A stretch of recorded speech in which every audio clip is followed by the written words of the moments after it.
राज्यात बिघडलेली कायदा सुव्यवस्था, शेतीमाल न मिळणारे भाव तसेच पेपरफुटी आदी प्रश्नांवर शासनाचं दुर्लक्ष आहे. या महाभ्रष्ट आणि निष्क्रिय सरकारच्या विरोधात सांगली जिल्हा काँग्रेसच्या वतीने येथील काँग्रेस भवन समोर सरकारच्या प्रतिमेस चिखल माकून चिखलफेक आंदोलन करण्यात आले.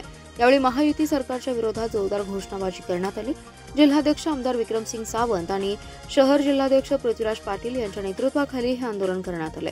राज्यातील जनता समस्यांचा सामना करत असताना भाजपा प्रणित युती सरकार त्याकडे जाणीवपूर्वक दुर्लक्ष करत आहे. या सरकारने जनतेला वाऱ्यावर सोडून दिले. हा महाभ्रष्ट निष्क्रिय सरकारच्या विरोधात आम्ही रस्त्यावर उतरलो असं सांगत काँग्रेस नेत्यांनी हल्लाबोल केलाय. आमदार विक्रमसिंग सावंत म्हणाले, शेतकऱ्यांची अडवणूक होतीये, पोलीस भरती चिखलात रुतलीये, सरकारी रिक्त पदे भरण्याबाबत चालढकल होतीये, कायदा व सुव्यवस्था बिघडलाय, श्रीमंतांची पोरं गोरगरिबांना गाड्याखाली चिरडून मारतायत, मुलींचे दिवसाढवळ्या खून पडत आहेत, जाती धर्माच्या नावाखाली सामाजिक शांतता भंग केली जाते. सरकारच्या या कारभारावर चिखल फेकून आम्ही निषेध व्यक्त करत असल्याचं त्यांनी सांगितलंय. शासनाने नागपूर गोवा शक्तीपीठ महामार्गाला स्थगिती न देता कायमस्वरूपी हा महामार्ग रद्द करणं आवश्यक आहे. यासाठी महामार्ग शेती बचाव कृती समितीला काँग्रेसने पाठिंबा दिलाय. शिवाय शनिवारी होणाऱ्या जिल्हा नियोजन समितीच्या पार्श्वभूमीवर जिल्हाधिकारी कार्यालयाला घेराव घालून सर्वपक्षीय आमदारांना अडवू असा इशारा काँग्रेसच्या नेत्यांनी दिलाय. माजी केंद्रीय राज्यमंत्री प्रतीक पाटील, काँग्रेसचे जिल्हाध्यक्ष आमदार विक्रमसिंग सावंत, शहर जिल्हाध्यक्ष पृथ्वीराज पाटील, जिल्हा मध्यवर्ती बँकेच्या उपाध्यक्ष जयश्रीताई पाटील, शक्तीपीठ महामार्ग शेती बचाव कृती समितीचे सतीश साखळकर, उमेश देशमुख, दिगंबर कांबळे, भूषण गुरव यांच्यासह पदाधिकारी उपस्थित होते. माजी केंद्रीय राज्यमंत्री प्रतीक पाटील, शक्तीपीठ महामार्गामुळे शेती क्षेत्र उद्ध्वस्त होणार आहे. ज्या महामार्गाची गरज नाही तरी देखील महामार्ग कशासाठी केला जातोय? शिवाय यामुळे पुराच्या पाण्याला अडथळा निर्माण होणार आहे. काही गावांना या महापुराचा धोका असल्याचे देखील त्यांनी सांगितलं. कृष्णा नदीवर पुलाचं जाळं विणलं जात असून ते महापुराचं मोठं कारण आहे. त्यात हा महामार्ग भर करेल. त्यापेक्षा जतमध्ये चांगले रस्ते करा, दुष्काळी भाग चांगल्या रस्त्यांनी जोडा. शक्तीपीठ सारखा समांतर रस्ता अनावश्यक आहे आणि तो रद्द झाला पाहिजे अशी आग्रही मागणी त्यांनी यावेळी बोलून दाखवली आहे. इस्लामपूर शहरातील तलाठी कार्यालयातील संगणक प्रणाली संथ गतीने चालत असल्याने विद्यार्थी आणि शेतकरी वर्गास विविध दाखले मिळण्यास अनेक अडचणींना तोंड द्यावं लागतं. येत्या 2 ते 4 दिवसात संगणक प्रणाली गतिमान करून तातडीने दाखले देण्याची व्यवस्था करावी, अन्यथा शहरातील तलाठी कार्यालयांना टाळी ठोकू असा इशारा राष्ट्रवादी काँग्रेस शरदचंद्र पवार पक्षाच्या वतीने देण्यात आलाय. प्रांताधिकारी अर्जुन श्रीनिवास आणि तहसीलदार प्रदीप उबाळे यांना तहसील कार्यालयात निवेदन देण्यात आले. यावेळी आम्ही लक्ष घालून हा प्रश्न सोडवू अशी ग्वाही अधिकाऱ्यांनी दिली. राष्ट्रवादी काँग्रेसचे शहराध्यक्ष शहाजी बापू पाटील यांच्या नेतृत्वाखाली हे आंदोलन झाले. इस्लामपूर शहराची लोकसंख्या लाखांवर असल्याने शहरात 3 तलाठी कार्यालये आहेत. सध्या शाळा कॉलेज सुरू झाले असल्याने विद्यार्थी-विद्यार्थिनींना विविध दाखल्यांची आवश्यकता आहे. शेतकरी वर्गास बँकांचं कर्ज प्रकरण, सोसायटींचं पीक कर्ज, कारखान्यांची ऊस नोंद अशा विविध कारणांसाठी 7/12 उतारा लागतोय. मात्र संगणक प्रणाली संथ गतीने चालत असल्याने सर्वांना हेलपाटे घालावे लागतात. तरी तातडीने संगणक प्रणाली गतिमान करून तात्काळ दाखले देण्याची व्यवस्था करावी, अन्यथा तलाठी कार्यालयास टाळी ठोकू असा इशारा देण्यात आलाय. यावेळी राष्ट्रवादीचे पदाधिकारी आणि कार्यकर्ते मोठ्या संख्येने उपस्थित होते. जत नगरपालिकेने वाढवलेला मालमत्ता कर रद्द करावा या मागणीसाठी आज जत शहरातील सर्वपक्षीय कार्यकर्त्यांनी शहर बंद ठेवण्याचं आवाहन केलं होतं. या आवाहनास शहरवासियांनी 100% प्रतिसाद दिलाय. जत नगर परिषदेने मालमत्ता करात सुमारे 21% वाढ केल्याने जत येथील नागरिक संतप्त झालेत. या निर्णयाविरोधात आज सर्वपक्षीय कार्यकर्त्यांनी आंदोलन छेडलं. पालिकेने लोकभावना लक्षात घेऊन निर्णय घ्यावा, अन्यथा जन आंदोलन तीव्र छेडलं जाईल असा इशारा आंदोलकांनी दिलाय. जत नगरपालिकेने एका खासगी संस्थेच्या मार्फत चुकीच्या पद्धतीने सर्वे करून 21% वेगवेगळ्या प्रकारची कर वसुली आकारणी सुरू केली आहे. शैक्षणिक कर, रोजगार हमी कर, अग्निशामक कर आणि वेगवेगळ्या प्रकारचे कर लावण्यात आल्याने जतमधील नागरिकांमध्ये प्रशासनाविरोधात संतापाची लाट आहे. रिपब्लिकन पार्टी ऑफ इंडियाचे पश्चिम महाराष्ट्र सचिव संजय कांबळे यांनी जत बंदचं आवाहन केलं होतं. या आवाहनाला जत शहर सुधारक कृती समिती, शिवसेना उभाटा, कापड व्यापारी संघटना आणि व्यापारी संघटना तसेच लहान मोठी संघटना आणि पक्ष यांनी जाहीर पाठिंबा दर्शवलाय. सर्वांनी जत शहर बंद 100% यशस्वी करण्यास मदत केली. जतच्या जनतेवर कोणत्याही प्रकारची करवाढ होऊ देणार नाही असा शब्द जतचे आमदार विक्रम सावंत यांनी दिलाय. जत नगरपालिकेने कोणत्या आधारे करवाढीचा निर्णय घेतला याची माहिती घेऊन जिल्हाधिकारी आणि नगरपालिका प्रशासन यांच्याशी चर्चा केली जाईल. अन्य नगरपालिकांच्या करवाढीबाबत माहिती घेतली जाईल. जर ही अन्यायी करवाढ असेल तर ती आपण करू देणार नाही, तसेच जतच्या जनतेवर करवाढ लादू देणार नाही असंही आमदार विक्रम सावंत यांनी सांगितलं. जत तालुक्यातील कर्नाटक सीमा भागातील कन्नड शाळांमध्ये विषय तज्ज्ञ शिक्षक म्हणून मराठी भाषिकांची नियुक्ती केली आहे।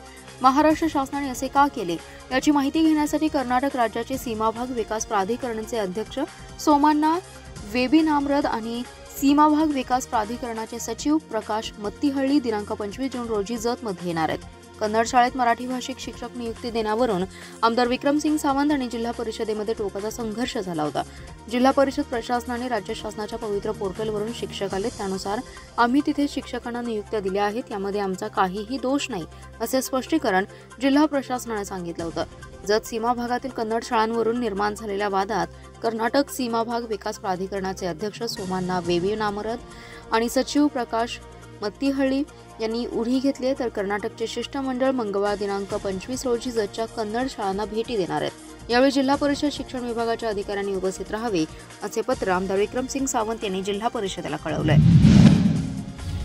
सांगलीसह संपूर्ण जिल्ह्यामध्ये वटपौर्णिमा सण मोठ्या उत्साहात साजरा करण्यात आलाय। वटपौर्णिमेला सुहासिनी महिला वडाच्या झाडाचं पूजन करून त्यास पंचामृत, केळी, आंबे, पेरू, सफरचंद आदी फळांचं नैवेद्य दाखवून पंचारती ओवाळतात आणि पतीच्या दीर्घायुष्यासाठी त्याच्या चांगल्या आरोग्यासाठी साकडं घालतात। जन्मोजन्मी हाच पती मिळावा अशी प्रार्थना करत सुवासिनी महिलांनी वडाच्या झाडास दोरा गोंधळात प्रदक्षिणा घालत साकडं घातले। येथील माळ भागावरील लक्ष्मी मंदिराजवळील वडाच्या झाडाचं पूजन करून महिलांनी वटपौर्णिमा साजरी केली। वटपौर्णिमेनिमित्त शहरातील सर्व सुहासिनी महिला अंगावर सर्व प्रकारचे दागदागिने परिधान करून पारंपरिक वेशभूषा धारण करून नटून थटून सकाळपासूनच माळी गल्ली, स्वामी समर्थ घाट, केशवनाथ मंदिर यासह विविध ठिकाणच्या वडाच्या झाडाचं पूजन करण्यासाठी जाताना दिसत होत्या। वडाच्या झाडाचं पूजन केल्यानंतर महिला एकमेकींना हळदी कुंकू, केळी, आंबे आदी फळांची ओटीही भरत होत्या। दरम्यान SFC मॉलजवळ वडाच्या झाडाजवळ अतिक्रमण करून बसवलेल्या खोक्यामुळे नळभाग खन भागातील हिंदू महिलांना 2016 पासून त्या ठिकाणी वटपौर्णिमेच्या दिवशी त्या वडाच्या झाडाची पूजा करता येत नव्हती। हिंदू एकता आंदोलनाच्या लढ्यामुळे महापालिकेने ते अतिक्रमण काढून टाकल्यानंतर आज वटपौर्णिमेच्या दिवशी शहरासह नळभाग खन भागातील हजारो महिलांनी वडाच्या झाडाचं पूजन करून वटपौर्णिमा मोठ्या उत्साहात साजरी केली आहे। यावेळी महापालिकेचे उपायुक्त श्री वैभव साबळे यांचा अतिक्रमण हटवल्याबद्दल महिलांच्या वतीने शाल आणि पुष्पगुच्छ देऊन सत्कार करण्यात आला। सांगली लोकसभा निवडणुकीत भाजपच्या झालेल्या पराभवावरून तब्बल 7 तास चिंतन करण्यात आलंय। पक्षनिरीक्षक खासदार धनंजय महाडिक आणि अतुल भोसले यांच्याकडून प्रत्येक विधानसभा मतदारसंघाचा बंद खोलीत आढावा घेण्यात आलाय। मराठा, दलित आणि मुस्लिम समाजाची मते विखुरल्याने पराभवाला सामोरं जावं लागल्याचं म्हणणंही यावेळी नेत्यांनी मांडलंय। याशिवाय निवडणुकीतील कामांवरून अनेकांनी नाराजी व्यक्त केली। या बैठकीचा अहवाल प्रदेश भाजपकडे पाठवला जाणार आहे। खरे सांस्कृतिक भवनमध्ये लोकसभा निवडणूक 2024च्या विचार मंथन बैठक निरीक्षक खासदार महाडिक, लोकसभा मतदारसंघ प्रभारी अतुल भोसले, पालकमंत्री डॉक्टर सुरेश खाडे, माजी खासदार संजय काका पाटील, आमदार सुधीर गाडगीळ, पश्चिम महाराष्ट्र समन्वयक शेखर इनामदार, जिल्हाध्यक्ष निशिकांत पाटील यांच्यासह पदाधिकारी उपस्थित होते। निवडणुकीत झालेल्या पराभवाची माहिती निरीक्षकांकडून सविस्तर घेतली। प्रत्येक विधानसभा मतदारसंघातील नेत्यांशी बंद खोलीत सविस्तर चर्चा केली। निवडणुकीतील मते कमी पडल्याबाबतची कारणेही जाणून घेण्यात आली। काही नेत्यांकडून मराठा, दलित आणि मुस्लिम मते विभागली गेल्याने निवडणुकीत फटका बसल्याचं कारण दिलं। पक्षाच्या संघटनेकडून अपेक्षित काम झालं नसल्याचा ठपकाही ठेवण्यात आला, तर काही मंडळींनी उमेदवाराच्या विरोधात काम केल्याबद्दल नाराजी व्यक्त केली। गेल्या 3 दिवसांपासून सुरू असलेली पोलीस भरतीची प्रक्रिया शुक्रवारी पूर्ण झाली आहे। पोलीस चालक आणि शिपाई पदाच्या 40 जागांसाठी उच्च शिक्षित युवकांसह 1000 उमेदवारांनी चाचणी दिली आहे। चाचणीचे गुण संकेतस्थळावर जाहीर करण्यात आले। यातून 400 उमेदवारांची निवड होऊन ते लेखी परीक्षेसाठी पात्र ठरलेत।